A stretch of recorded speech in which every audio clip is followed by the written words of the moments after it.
So I've had my fair criticism, fair points with the Pokemon investing space, and I do like to check up on Reddit and Twitter and see what people are investing in. I found a few interesting posts that I thought I'd give my takes on, and to show you guys that Pokemon investing is really not that difficult. So this picture comes from Pokemon Investing Reddit, as usual, one of the best threads on the internet by far. And this picture reads, "My retirement so far. Got 10 of them at $29 at his local Walmart." A couple of friends this week put me on to Walmart restocking these booster bundles, and we all know that these booster bundles have been the hottest item in the Scarlet and Violet era by far. These things go up, people talk about them, and they get bought up pretty much in minutes. So in the comment section, there was some amazing takes, some really good criticism, and stuff that I completely agree with. So one of the first comments was reading that they believe that we're going to see a lot of Pokemon 151 during the holiday season,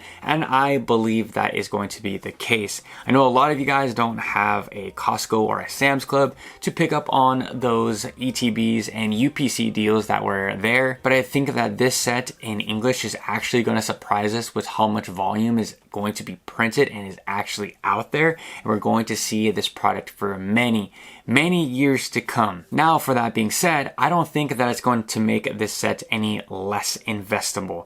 You guys have to remember that everything isn't going to skyrocket in a year to 3 years. These are long-term investments. Collectibles are long-term investments. If you want quick, fast returns, learn some day trading, invest in some crypto. But for sealed cardboard collectibles, it's going to take a little while. This isn't the pandemic. This isn't a Black Swan event, so keep that in mind. Now, people were debating if this is going to be a Crown Zenith style event where we're going to see Pokemon 151 being packed into many different collection boxes or other products, and I believe that's going to be the case. I believe that Pokemon knew what they were doing, they knew what they had, and how popular that this product was going to be, and I personally love it. I'm going to invest multiple hundreds of dollars into this set. I have tons of sealed collection boxes.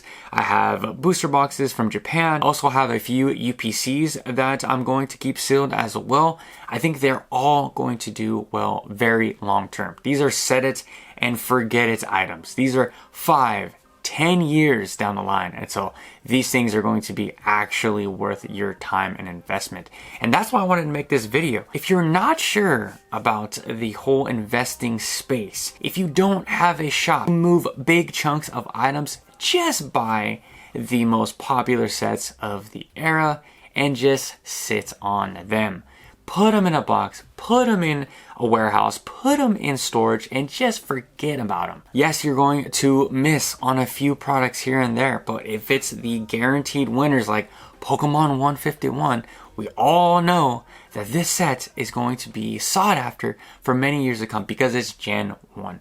I believe the Sword and Shield sleeper product was Crown Zenith and still is. I still think Crown Zenith is such a strong product to just sit on, buy a bunch of whatever you want. And this may be a hot take, but in the Scarlet and Violet era, Paldean Fates or Shiny Treasures EX in Japanese is my 2 picks for just buying them on a fire discount whenever I see them. Whenever I have an extra 50 to 100 bucks, just buy a few boxes, stash them, and forget it. Right now, I just sold a Astro Radiance booster box and a Silver Tempest booster box, both for $170 on OfferUp when I purchased these booster boxes at the $90 mark. My personal take, and I've said this before on this channel, is that I'm trying to 2-3x and then just get out. I'm not trying to hold these boxes until they get to the $500 mark because I have a trip coming up and I just wanted to liquidate some of my booster boxes. I have plenty of Astro Radiance, I have plenty of Silver Tempest, and that's the great thing about sealed booster boxes is that they are so liquid, people always want them, and I could pretty much sell them on Facebook Marketplace or OfferUp pretty much within the week. So my final take on Pokemon 151 booster bundles, because we all know they just got restocked on Walmart and now they are gone, is to scoop these up as much as you can. These things are going for $55 at my local LGS, and local LGSs all over from people that I've talked to. So this is an easy box to pick up at retail and is a easy win down the line. So this next post is very interesting and is near and dear to my heart because I know how they feel. I know how they feel when they buy their first booster boxes for their collection and or investments. So this is awesome. This is this person's first Pokemon investments. They got some Fusion Strike and 2 Twilight Masquerade. I personally have a sealed case of Twilight Masquerade. I'm not buying any more. To be honest, that one kind of broke the bank because I didn't have the money at the time, but my investment is doing good and I'm fine to hold for the long term. For Twilight Masquerade, I'm going to sell within the 2 to 3x if that even comes. Who knows if the Greninja hype is even going to carry on from, years to come. But it is a very speculative play, and that's investing for you. A lot of people in the comments were very supportive, and I personally love it. This is why this space can be amazing, even on the Pokemon Reddit investment space. But the reason why I wanted to showcase this is because of the comment section. Someone in the comments said, "There's a Greninja in those Twilight Masquerade booster boxes," and then other people were just saying, "Rip it, rip it, rip it." This is the best part about the Pokemon collecting and investing space, is that they're pretty much intertwined as one. A lot of people will collect these sealed booster boxes and then they end up opening them, a year or 2 years down the line because they cannot resist the temptation of opening one of those alt art cards or SARs or special illustration rares in English. And my personal advice to you guys, if that's you and you want to hop in the investment space, buy a sealed case so that you can open them, so you can tamper with them. Put it in a place where you're not going to touch them, in a closet, in a warehouse, at your mom's house, at another person's house, like a father-in-law or in-law's house. Somewhere that it's going to take multiple steps to get you from ripping open your investment. But I thought that was super funny. I was dying laughing when I was reading the comments and they kept on going. People were just saying, "Come on, man, rip it. I know there's a Greninja in there. I know there's a Carmine in there." That's why I think the investing space is so funny, because I think it's a lot of collectors that think they're investors, and only time will break their Pokemon ripping addiction. But going back to the photo, I remember when people hated on Fusion Strike. I have a few sealed Fusion Strike booster boxes, and I personally just picked it up just because I liked that the booster box was pink and it had Mew on it. At the time, I wasn't really into Pokemon. I just wanted to collect a few of the booster boxes to then trade down the line, but I just collected what I thought was cool, and that's one of my biggest advice towards you guys,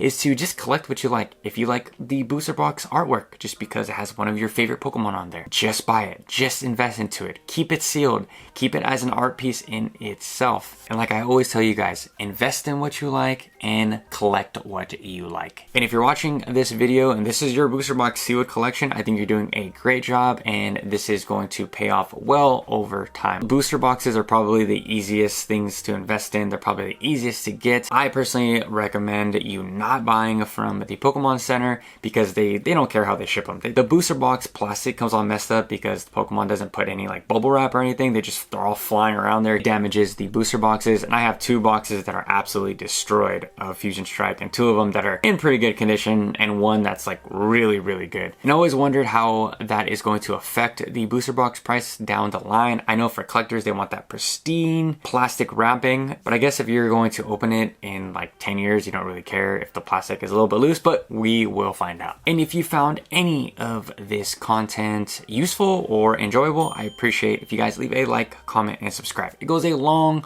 way, and I'm on the road to 2K. And with that all being said, let's get into our final topic. So I wanted to add a single on today's list, and I found just that. So this person said that they bought 30 copies of this Pikachu VMAX from Lost Origin, I believe, because everyone said that it was a generational buy and that they were tricked and now they're poor. I mean, it kind of sounds like a troll comment or a troll post, but he could be completely right. So if you look at the chart, this person bought at nearly the top at the $30+ mark, and that's number 1 right there. You never buy when the chart is trending up. You always want to get in early or right after a crash if you really believe in the card. I personally invest into cryptocurrency and stocks, so when I look at charts like this, I think they're really easy to read, but I know that Pokemon is people's first dive into investments, so the charts are kind of foreign to them. Definitely recommend that you guys learn how to read charts, not just Pokemon charts, and there's tons of education educational videos on how to read charts on YouTube that I cannot recommend enough. So then I went to the comments, and boy, did they let him have it, him or her have it. Everyone was encouraging that this card can potentially go up long term. Of course, like I said, a lot of people, they buy into these singles or sealed, and they think that it's going to go to the moon overnight, which is far